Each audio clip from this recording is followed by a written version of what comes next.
Rahimakullah. Pak Haidar Nasir pada tanggal 6 Januari yang lalu mengingatkan kita, umat Islam saat ini dijebak dan dipaksa untuk berperilaku antagonis. Islam ini adalah rahmat. Kita dipaksa untuk terjebak dalam suasana emosional yang tidak berkebendungan. Ini kita juga harus hati-hati. Kalau bapak-bapak baca status saya ingin sampaikan di sini biar Bapak ingat beberapa kritikan sosial saya itu waktu itu. Merdu Quran berlanggam Jawa, menari Bali di atas sejadah masjid, perselingkuhan Maulidia dan Natalia. Karena waktu itu Maulid disandingkan dengan peristiwa Natal. Azan berkumandang di misa gereja. Itu acara yang ada di timur. Selawat Nabi bersalib kayu. Itu ada di Gunung Merapi. Salib, parade salib dibawa dengan tola al-badru alaina. Trompet bersarung Al-Quran. Ada salib di dada santri. Panorama aurat di lembaran hijab. Sandal beralas kesucian.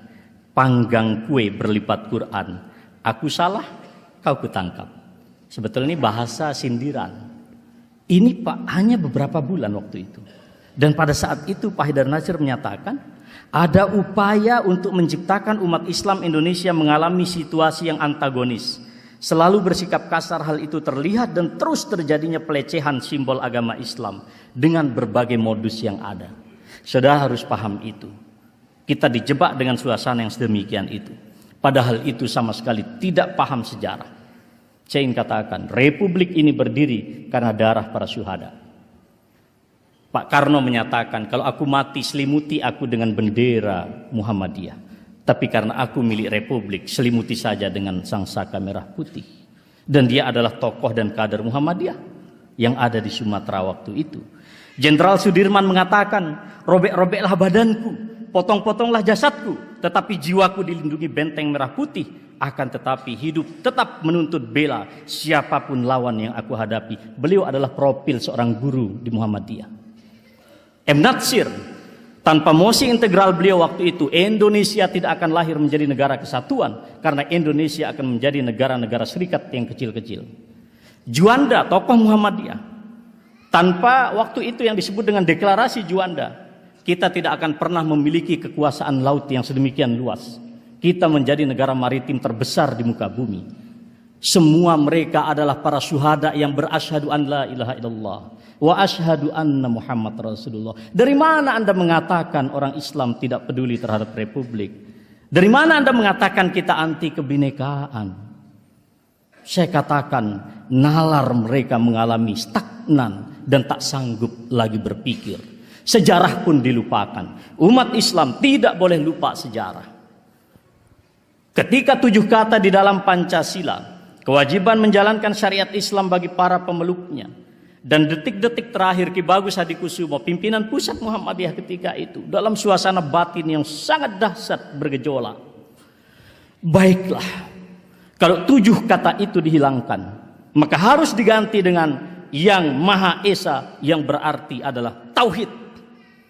Umat Islam selama 32 tahun tidak pernah berusaha menafsirkan Pancasila dalam perspektif Al-Quran dan Sunnah.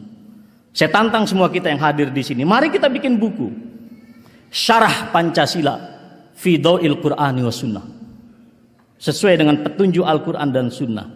Mengapa umat Islam dinistakan sedemikian rupa? Inilah yang disebut sebetulnya dengan kata de-islamisasi. Pak Haidar Nasir, beliau mengatakan sangat gegabah jika orang menyatakan bahwa Indonesia belum teruji kebinekaannya jika minoritas belum menjadi seorang presiden. Lebih-lebih ketika ujaran itu diungkapkan dengan nada angkuh, seolah ukuran keindonesiaan ialah kedikdayaan diri dalam singgasana kuasa, sebuah kesombongan yang dapat menjadi duri tajam di tubuh Republik Indonesia. Rawahu Dr. Haidar Nasir. Tegas Pak, tegas Pak. Nahnu qaumun a'azzanallahu bil Islam wa in ibtaghayna ghairal Islam azallanallah. Kita ini umat yang dimuliakan, yang dijayakan oleh Allah dengan Islam. Jika Anda mencari jalan selain Islam, Allah hinakan kita. Masa baru dibilang gitu aja sama Metro Tipu sudah lembek gitu. Jangan saudara. Kita ini mendirikan republik. Para syuhada kita berdarah-darah. Jangan sampai seperti yang dikhawatirkan oleh Muhammad Natsir ketika itu. Kita menjadi mayoritas serasa minoritas. Berbahaya saudara. Jadi saya bukan memprovokasi, tapi saya ingin sampaikan. Bagi Warma Muhammadiyah saya ingin katakan, pada tahun 2010 resmi diputuskan di dalam Tanfiz Muktamar waktu itu. Apa keputusannya? Apa yang disebut dengan Islamophobia. Resmi loh Pak, keputusan itu. Cuman sekarang orang Muhammadiyah baca apa tidak? Muhammadiyah beristihad ketika itu. Apa coba? Itu putusan. Muhammadiyah memandang bahwa Islamophobia merupakan ancaman global yang merusak hakikat peradaban dan keadaban manusia. Bertentangan dengan prinsip-prinsip hak asasi manusia. Serta berbahaya bagi terwujudnya perdamaian dunia. Muhammadiyah menyerukan agar Islamophobia dengan segala bentuk dan manifestasinya yang muncul di sebuah negara harus segera diakhiri. 2010 Muhammadiyah mengatakan itu. 2016 baru diawali Islamophobia dengan cara yang sangat vulgar. Tapi umat harus paham. Islamophobia, kata Muhammad Natsir, tidak beda dengan deideologisasi Islam pada masa Orde Baru dan deislamisasi pada masa reformasi. Umat Islam dimuat malu dengan Islam sendiri. Anda perhatikan sekarang, negara mana di barat yang mengatakan mereka kampiun daripada hak asasi manusia, tapi mereka berlaku paradoks semuanya itu. Tidak usahlah kau ajarkan Islam bagaimana bertoleransi. Cukuplah kawan-kawan yang mengantarkan para pengantin menjadi saksi atas kebinekaan Republik Indonesia. Bukan kebinekaan yang ada di dalam proposal-proposal yang diajukan ke negara-negara donor. Bukan pula akrobat retorika di dalam seminar-seminar bergengsi internasional. Kebinekaan yang autentik adalah ketika ada orang Katolik menikah, di sini ada jutaan massa yang berkumpul, Anda tulus ikhlas mengantarkannya bukan ke masjid, tapi ke katedral, ke gereja. Itulah yang hakiki dan sejati. Bukan kemudian Anda berbusa-busa di forum seminar, Anda katakan kebinekaan A, B, C. Sudah, saudara-saudara yang mengatakan itu suruh belajar kebinekaan di masjid ini. Tapi di sini kan mesti banyak para pendengarnya banyak, Anda sampaikan itu. Jadi saudara sekalian, Muhammadiyah sudah mengatakan tidak perlu ada Islamophobia di negeri muslim terbesar ini. Karena watak umatnya juga toleran dan menjadi penyangga utama Indonesia. Ketika terdapat arus aspirasi umat Islam untuk memperoleh hak dan keadilan, sungguh bukanlah primordialisme. Aspirasi itu ekspresi yang wajar, lebih-lebih salurannya demokratis dan konstitusional. Jangan pandang Islam di negeri ini sebagai ancaman keindonesiaan dengan segenap pilarnya, kata Dr. Haidar Nasir. Jelas sekali Pak posisi kita. Saudara sekalian, kita juga menghadapi paradoks kemanusiaan modern. Saya ingin sampaikan, seorang ulama kita Muhammad Abbas Muhammad Al-Aqad mengatakan, dan ini realitas kita saat ini. Kana alam mutada'iyan qad syarapan nihayah. Alam pada masa itu di jahiliyah, alam yang sangat menderita, patologi sosial politik sedemikian akut. Mereka tidak lagi mendapatkan ketentraman jiwa, tidak pula ketenangan batin.